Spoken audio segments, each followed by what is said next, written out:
Welcome to our YouTube channel, Tuition Home Coaching Center. Please subscribe to our channel to get more videos like this. Thank you all. আসসালামু আলাইকুম প্রিয় শিক্ষার্থীরা, তোমরা সকলে কেমন আছো? আশা করছি সকলেই খুব ভালো আছো। আজ আমরা দেখব নবম শ্রেণীর ডিজিটাল প্রযুক্তি বইয়ের পৃষ্ঠা 110 থেকে 112 এর সমাধানগুলো। তোমরা যারা এখনো আমার চ্যানেলটি সাবস্ক্রাইব করোনি তারা চ্যানেলটি সাবস্ক্রাইব করে নিও, তাহলে পরবর্তী পড়াগুলো তোমরা এই চ্যানেলে সবার আগে একসাথে পেয়ে যাবে। আর পূর্ববর্তী পৃষ্ঠার সমাধানগুলো প্রয়োজন হলে চ্যানেলের প্লেলিস্টে সেই পড়াগুলো দেওয়া আছে, সেখান থেকে তোমরা সেই পড়াগুলো দেখে নিতে পারবে। তাহলে চলো শুরু করা যাক আমাদের আজকের পড়া। আমাদের আজকের পড়ার শুরুতে দেখো রয়েছে 110 পৃষ্ঠা, এর আগে 109 পৃষ্ঠাটিও সমাধান করা দেওয়া আছে। তারপর থেকে দেখো 10 পৃষ্ঠায় ধরি আমাদের একটি ভেরিয়েবল আছে কাউন্ট।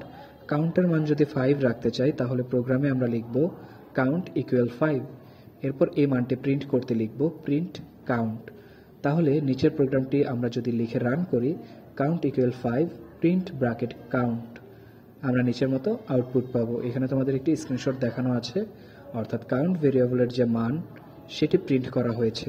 আবার একটি ভেরিয়েবলের মান পুরো প্রোগ্রামে একাধিকবার পরিবর্তন করা সম্ভব।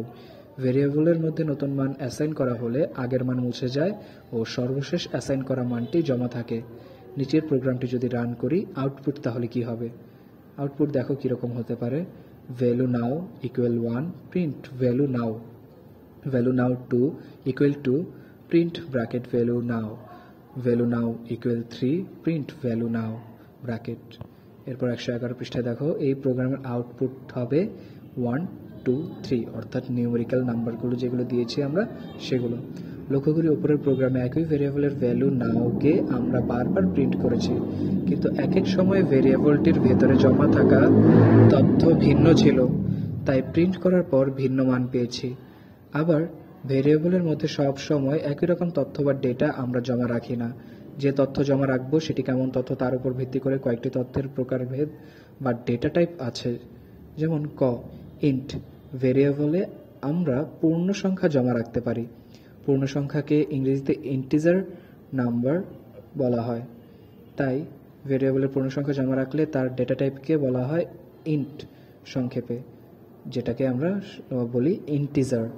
এমন একটি রূপ হলো a ইকুয়াল 5। এরপর ফ্লোট ভেরিয়েবলের আমরা দশমিক যুক্ত সংখ্যা বা ভগ্নাংশ জমা রাখতে পারি, এমন সংখ্যাকে ইংরেজিতে ফ্লোটিং নাম্বার বলা হয়। তাই ভেরিয়েবলের ভগ্নাংশ বা দশমিক যুক্ত সংখ্যা জমা রাখলে তার ডেটা টাইপকে বলা হয় ফ্লোট। এখানে ফ্লোট হলো ফ্লোটিং এর সংক্ষিপ্ত রূপ। এমন একটি উদাহরণ হলো a ইকুয়াল 5.09। তারপর str বা স্ট্রিং যেটাকে বলি আমরা। ভেরিয়েবলের যদি কোনো টেক্সট বা অক্ষর জাতীয় তথ্য জমা রাখতে চাই তাহলে সেটিকে স্ট্রিং বলা হয়।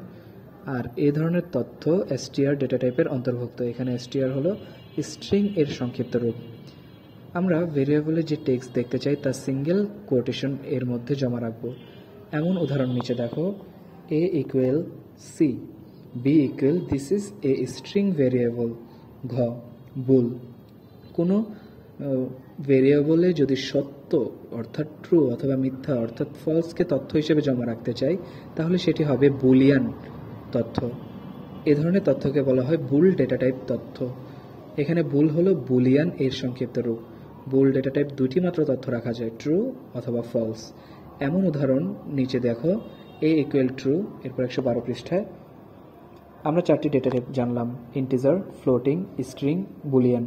এগুলো হলো পাইথনের প্রধান 4টি ডেটা টাইপ। এছাড়াও আরও কিছু ডেটা টাইপ আছে, যদি কখনো প্রোগ্রাম লেখার সময় প্রয়োজন হয় আমরা সেগুলো সম্পর্কে তখন জানতে পারবো। ভেরিয়েবলের মধ্যে আমরা যে তথ্য জমা রাখি সেটা জমা হয় কম্পিউটারের মেমোরিতে, তাই যখন আমরা প্রোগ্রামের মধ্যে কোথাও ভেরিয়েবল ব্যবহার করব কম্পিউটার মেমোরিতে জমা থাকা ভেরিয়েবলটির মান তখন প্রোগ্রামে ব্যবহার হবে।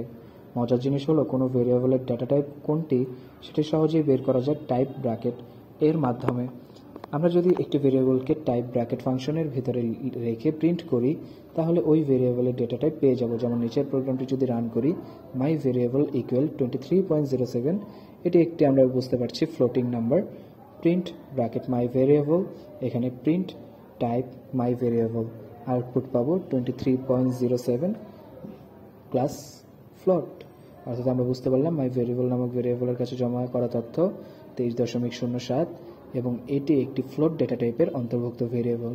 এবার আমরা বাসায় নিচের ভেরিয়েবলগুলোর ডেটা টাইপ বের করার চেষ্টা করি। যেমন AB সমান ট্রু, অর্থাৎ সত্য মিথ্যা আমরা জানি বুলিয়ানের মধ্যে হয়, তাই এটা bool data type. My value equal variable have some data types, এটা হলো স্ট্রিং। তারপর f ইকুয়াল টু 23, এটি integer. Status is equal false, string. Number now equal 12.789, এটি একটি দশমিক নাম্বার, তাই এটি একটি ফ্লোটিং। এরপর সেকশন ইকুয়াল B, এটি একটি স্ট্রিং। তাহলে শিক্ষার্থীরা আমরা দেখে নিলাম তোমাদের ডিজিটাল প্রযুক্তি বইয়ের পৃষ্ঠা 110 থেকে 112 এর সমাধানগুলো। এভাবে পরবর্তী পৃষ্ঠার সমাধানগুলো পেতে চ্যানেলটি সাবস্ক্রাইব করে আমাদের সাথেই থাকো। ধন্যবাদ সকলকে।